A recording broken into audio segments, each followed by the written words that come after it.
Part one में हमने समझा कि सिल्वर कहाँ पर मैन्युफैक्चरिंग होता है, कैसे वो स्विट्ज़रलैंड जाता है रिफाइनिंग के लिए, और फिर वहाँ से वो लंदन वॉल्ट में कैसे स्टोर हो जाता है, और इंडिया उसको दुबई वाया दुबई कैसे खरीद रही है, और इंडिया में आने के बाद उसका क्या होता है, ये हम लोगों ने लास्ट 2 पार्ट्स में समझा। तीसरे पार्ट में मैं आपको बताता हूँ कि इसका सॉवरेन स्क्वीज़ क्या है, और इन सब चीज़ों के वजह से लंदन ब्लीड क्यों कर रहा है, और इसका एंड गेम क्या है।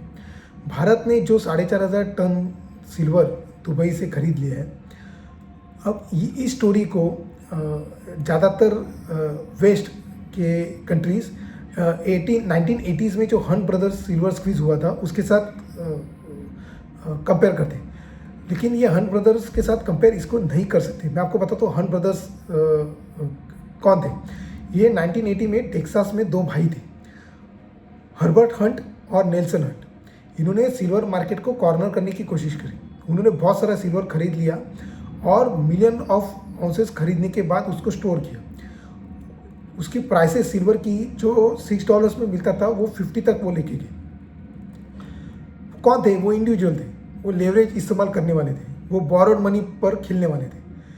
अब जैसे ही सिल्वर का प्राइस बढ़ने लगा और सिल्वर का स्टॉक बहुत ज़्यादा लंदन वॉल्ट से कम होने लगा, तो फेडरल रिजर्व ने और कॉमिक्स ने इस चीज़ को पसंद नहीं किया और उन्होंने अपने रूल बदल दिए। उन्होंने मार्जिन रिक्वायर बढ़ा दी और क्रेडिट लाइंस बंद कर दी। तो इससे क्या हुआ, हंट ब्रदर्स को सेल करने के लिए फोर्स किया गया। मतलब जो भी सिल्वर उन्होंने लिया था वो उनको सेल करने के लिए फोर्स किया गया और उसकी वजह से सिल्वर की प्राइसेस कोलैप्स हो गई, गेम ओवर। लेकिन इंडिया जैसे अभी ये सिल्वर खरीद रहा है तो सारे लोग इसको कंपेयर करते हैं ये हंट ब्रदर्स के साथ, लेकिन हंट ब्रदर ये इंडिविजुअल थे, इंडिया इंडिविजुअल नहीं है। इंडिया एक सॉवरेन कंट्री है और एक 3.5 ट्रिलियन की जीडीपी वाली कंट्री है और इसके पास इंडस्ट्रियल प्लस जियोपॉलिटिकल स्ट्रैटेजीज है। तो किसी कंट्री पर आप मार्जिन्स नहीं लगा सकते जैसे इन्होंने हंट ब्रदर्स पे लगाए, और इंडियन गवर्नमेंट से ये भी नहीं कह सकते कि भाई अपना सिल्वर बेचो, ये पॉसिबल नहीं है क्योंकि ये कंट्री है। सो इंडिया में आने वाली सिल्वर किसी ब्रोकरेज अकाउंट में नहीं पड़ी है। अगर ये कह भी देते हैं कि सिल्वर आपके पास जो आती है वो उसको भेज दो, क्योंकि जो सिल्वर हमारे पास आती है वो सीधा निकल जाती है। कहाँ जाती है? वो सोलर पैनल्स में जाती है, मैंने आपको लास्ट वीडियो में बताया था।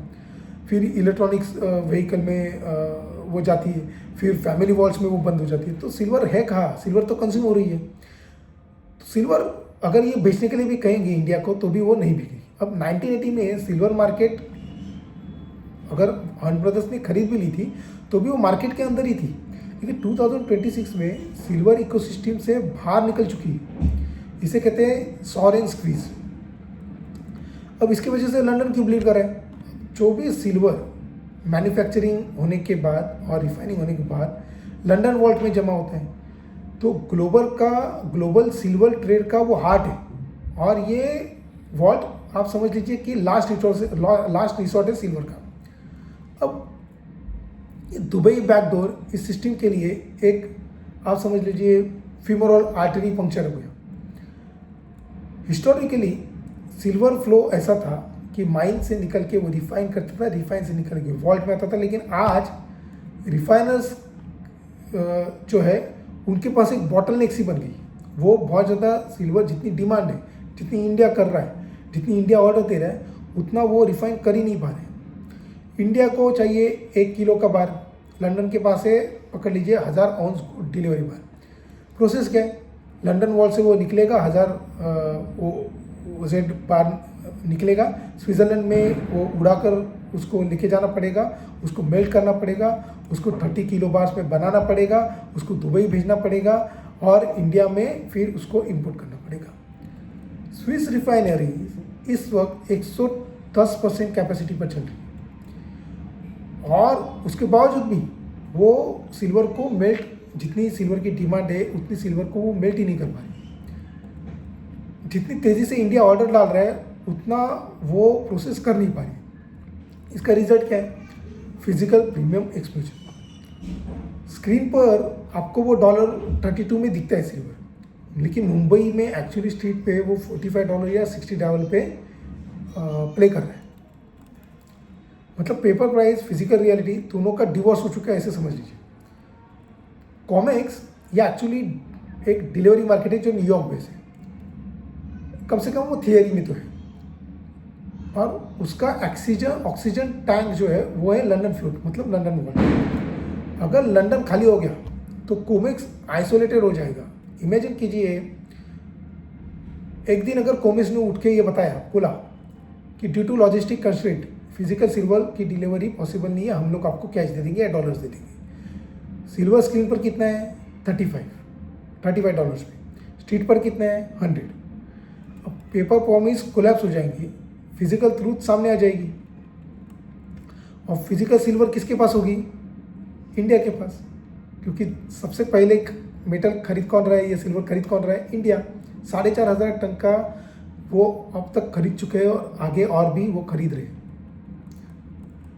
वेस्ट जिनके पास ये सिल्वर का स्टोरेज था, वो कहाँ पर इन्होंने भूल की। वेस्ट ने दशकों तक सिल्वर प्राइस को सप्रेस किया। क्यों? क्योंकि उनकी करेंसी स्ट्रांग दिखी, उन्हें लगा कि मार्केट को वो कंट्रोल कर रहे हैं, लेकिन रियलिटी में वो अपने ही राइवल्स की इंडस्ट्री को सब्सिडाइज कर रहे थे। हर बार जब बुलियन बैंक कॉमेक्स में प्राइस स्मैश करते हैं तो इंडिया कहता है थैंक यू, और दुबई से 1,000 टन और खरीद लेते हैं। अब ग्रीन एनर्जी ट्रांजिशन शुरू हो चुकी है।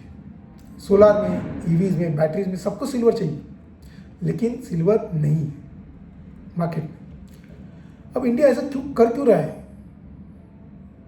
ये सिर्फ सोलर पैनल के लिए कर रहा है क्या, या सिर्फ ज्वेलरी बनाने के लिए कर रहा है क्या? नहीं।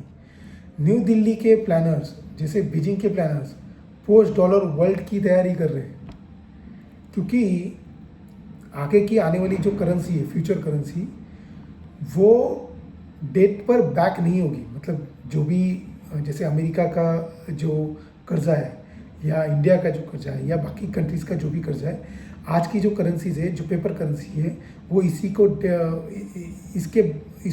बैक करती है, फिलहाल की करेंसी को। लेकिन फ्यूचर करेंसी जो होगी वो डेट पर बैक नहीं करेगी, वो करेगी सिल्वर पर। किसके पास कितना गोल्ड है, किसके पास कितना सिल्वर है, किसके पास कितना एनर्जी है, रिसोर्सेस है, उसको ये बैक करेगी, और इसी से ये आगे की फ्यूचर करेंसी बनेगी। तो आगे का सिल्वर खरीदना मतलब वो एक्चुअली मनी है, आगे सिल्वर खरीदना मतलब वो एक्चुअली एनर्जी है। तो सिल्वर सिर्फ एक ब्रिज है फाइनेंशियल सिस्टम और एनर्जी सिस्टम के बीच। दुबई बैकडोर का इस्तेमाल करके इंडिया मार्केट कॉर्नर नहीं कर रहा है, इंडिया नेक्स्ट ग्लोबल ऑर्डर में अपनी सीट को सिक्योर कर रहे हैं। अब आखिरी सवाल ये है कि